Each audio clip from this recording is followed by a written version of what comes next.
ce sur quoi je voudrais revenir, qu'on a très peu abordé, parce que peut-être est-ce l'objectif de ce colloque, c'est de se concentrer sur le dialogue dans les entreprises, principalement, éventuellement dans les branches. Mais en France, y compris les dispositions qui permettent de dialoguer dans les entreprises, dans les branches, sont définies par la loi ou par le règlement. Et sans cette loi ou ce règlement, les évolutions, toutes celles que vous avez citées, elles sont issues d'une décision d'État au sens global du terme, et démocratique. Démocratique et d'État, enfin démocratique et d'État. Justement, c'est tout le débat. C'est démocratique, évidemment, par définition, puisque c'est voté politiquement par une majorité, mais c'est toute la question du débat entre la démocratie politique et la démocratie sociale. Quelle est la place de la démocratie sociale, j'allais dire, dans la grande maison de la démocratie? Et ça, je trouve que c'est un débat absolument décisif, fondamental, et qui, lui, n'a pas évolué dans le bon sens. Moi, je le dis comme je le pense, n'a pas évolué dans le bon sens. J'ai connu, peut-être c'est le hasard des choses, une période, 2012-2014, après je me suis occupé d'autre chose, et d'autres sont occupés de ce dont je m'occupais. J'ai connu une période où, côté patronal comme côté syndical, on était partant pour la négociation. Et du côté de l'État, on était volontaire sur le thème « ces sujets-là, ces sujets-là, ces sujets-là, vous allez devoir en discuter. Et après, et en tenant compte de votre discussion, accord ou désaccord, je prendrai ma responsabilité. Et ma responsabilité sera, on le disait dès le départ, de respecter, entre guillemets, l'équilibre global de l'accord qui a fondé la capacité du compromis entre des intérêts qui peuvent être différents. Vous vous souvenez de la grande conférence sociale, peut-être? La deuxième aussi, la première, c'est celle qui a lancé la négociation, qui est arrivée et qui a abouti à la loi de sécurisation de l'emploi. Je pense que c'est une des lois qui a fait le plus bouger en termes de souplesse dans l'entreprise, issue d'un accord majoritaire entre patronat et syndicats. Et je pense que c'est une des lois qui a fait le plus avancer la place des salariés. On parlait de la question de la place dans les conseils d'administration, c'est le premier texte qui le crée. Il y a eu ensuite d'autres avancées par la suite, y compris dernièrement, ce qui est une très bonne chose. Et aussi, vous en souvenez, la question de la complémentaire santé, qui a été un sujet absolument décisif dans l'équilibre entre une souplesse supplémentaire est nécessaire dans les entreprises, mais des droits nouveaux sont nécessaires de l'autre côté pour équilibrer les choses et en particulier sécuriser les choses, sachant que nous sommes dans un autre monde où ça va plus vite, où les sujets doivent être traités plus rapidement, où il y a des transitions. On utilise beaucoup le terme de transition, mais je le crois fondamental. La vie est faite d'une série de transitions, là où elle était faite d'une forme de continuité. Donc, je dis des banalités, mais on le vit de plus en plus, à tout point de vue, personnellement, globalement, dans l'évolution des technologies, dans l'évolution des entreprises. Et donc, gérer des transitions, gérer des équilibres entre des choses différentes, malgré tout. Ce qui se passe dans une entreprise, tenez, c'est par la loi sécurisation de l'emploi, fruit d'un accord collectif, qu'ont été mises en place les nouvelles dispositions sur les licenciements, entre guillemets, collectifs dans les entreprises. Je dis souvent, est-ce que vous avez entendu parler d'un nouveau Goodyear depuis lors ? Et pourtant, il y a eu des licenciements, y compris des licenciements collectifs. On a entendu parler de conflits, etc. Enfin, le dispositif, d'abord négociation dans l'entreprise, puis place de l'État pour vérifier, je dis et où, parce que ça peut être aussi pour vérifier un accord lui-même, mais en l'absence d'accord, la possibilité pour l'État en tant que tel d'être juge de paix, si je puis dire, de la qualité des choses. Cet équilibre-là, c'est celui qui fonctionne aujourd'hui et qui fait que vous n'avez plus, dans le domaine des licenciements, de grands conflits. Je ne dis pas qu'il n'y a pas de conflits, mais il n'y a plus ces grands conflits. Je dis, il n'y a plus de Goodyear.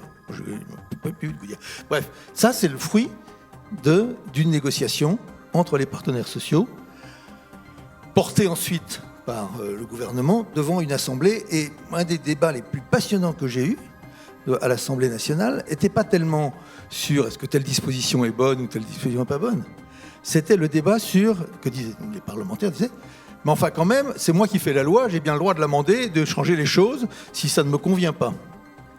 Et à quoi vous êtes bien dans l'obligation de dire oui, évidemment, vous avez parfaitement ce droit-là, mais si vous touchez à l'équilibre global, alors vous touchez à un accord entre des partenaires qui n'ont pas la même légitimité que vous, élus du peuple, mais qui ont une légitimité de même niveau, même si elle n'est pas comparable, pas de même niveau juridique, mais de même niveau dans le degré de respect qu'on doit avoir pour eux.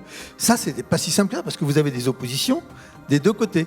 Il y a une opposition de gauche, parfois syndicale, y compris très théorisée, en particulier par FO, sur le thème de la place de la loi, rien ne peut se remplacer cette place absolument nécessaire de la loi, avec tout un discours assez français sur la République et sur la manière dont les choses sont. Il y a du vrai dans cette affaire-là. Et puis vous aviez de l'autre côté, du côté patronal aussi, et un peu à droite, des critiques sur le thème, oui, mais tous les compromis, ça va pas assez vite, ça va pas assez loin, ce ne sont que des demi-mesures, là où on aurait besoin d'aller plus vite et plus fort. Ça a bien fonctionné en 2012-2013, ça a bien fonctionné sur la formation professionnelle, car comme chacun sait, y compris Madame la députée, le compte personnel de formation n'a pas été créé ces dernières années, donc il a été créé en 2014, fruit d'un accord majoritaire entre partenaires sociaux, mis en œuvre ensuite, et puis après il a été modernisé, il a été amplifié, tout ça c'est parfaitement légitime et tout à fait utile. Et puis, c'est pour ça que j'arrête après, mais parce qu'il y a quelque chose qui s'est cassé. Ce que nous aurions voulu être une modernisation en profondeur et durable du dialogue social en haut, le dialogue social pour fixer les règles, a buté, et c'est pas en 2017, même si parfois il y avait les mêmes acteurs, mais a buté à partir de 2015 sur un constat qui était, oui, mais enfin il y a toujours autant de chômeurs, si ce n'est un petit peu plus. L'inversion de la courbe ne s'est faite que très doucement et on va dire dans la deuxième semestre de 2015. Il y a une urgence. Quand on est dans l'urgence, je le redisais, c'était la théorie du choc. Il faut des chocs. Il faut un choc. Il faut qu'il y ait un choc de confiance. Il faut que les chefs d'entreprise s'aperçoivent que vraiment les choses changent. Il faut que les investisseurs, y compris les investisseurs étrangers, voient que ça a changé. Il faut que business, machin, là, tous les classements internationaux disent « Ah, ça y est, cette fois-ci, ça y est, la France a changé ». Et le choc, il ne peut venir que d'un... Je caricature pas beaucoup. Il ne peut venir que d'un désaccord. Quand il y a un accord, il n'y a pas de choc. C'est pas spectaculaire, un accord. Quel intérêt ça ? Vous en faites un commentaire, très bien, mais ça va pas loin. Ça va mieux quand il y a plein de monde dans la rue, qu'on dit non, non, non, non, non. Là, on se dit, ça c'est une vraie réforme, puisque les gens disent non. S'il y en a une partie qui dit oui, l'autre partie qui dit non, c'est pas tout à fait une réforme. Pourtant, je pense qu'elles sont plus importantes que les autres. Et cette théorie du choc, elle l'a emportée à partir de 2015 et 2016, en particulier au moment de la loi El Khomri, puisque la loi El Khomri, elle a été portée, j'en sais quelque chose, comme étant une loi de choc et non pas une loi produite d'un accord entre les partenaires sociaux. C'était même l'inverse. Et ça, si j'avais, je termine par là, puisqu'il faut se projeter, si j'avais vraiment un vœu, c'est que j'aimerais que ces choses-là reprennent. J'aimerais que cet état d'esprit redevienne l'élément fondamental des évolutions du droit du travail, permettant ensuite aux acteurs sociaux globalement de le faire. Ça se passe comme ça dans tous les grands pays, et tous ceux qui ont bien surmonté les crises, de quelque nature qu'elles soient, sont les pays qui ont justement des dispositifs de cette nature, où on prend un accord au niveau national, et puis ensuite ça redescend dans les entreprises, dans les branches, et voilà, ça ne fait pas plaisir à tout le monde, c'est parfois difficile, parfois compliqué, mais on y arrive. Là, je trouve qu'il y a une forme d'occasion manquée. Pour moi, qui théorise un peu politiquement, je pense que c'est le cœur de la social-démocratie. Le cœur de la social-démocratie moderne, c'est ça. C'est la confiance dans les acteurs sociaux, sans jamais que l'État, évidemment, ne se départisse de sa responsabilité, puisqu'au bout du compte, dans le mécanisme français, et constitutionnellement, c'est la loi qui est votée, avec une responsabilité pour chacun, les parlementaires, d'amendements, etc. Mais où il n'y a pas un côté sacré dans la négociation, mais il y a un côté utile, c'est ce qu'il y a de plus utile. C'est comme ça qu'on avance le mieux. mon maître en pensée de deuxième gauche, qui s'appelait Michel Rocard, disait toujours « on ne réforme pas la société par décret ». D'un certain point de vue, il avait raison, même si là, en l'occurrence, on parle de loi.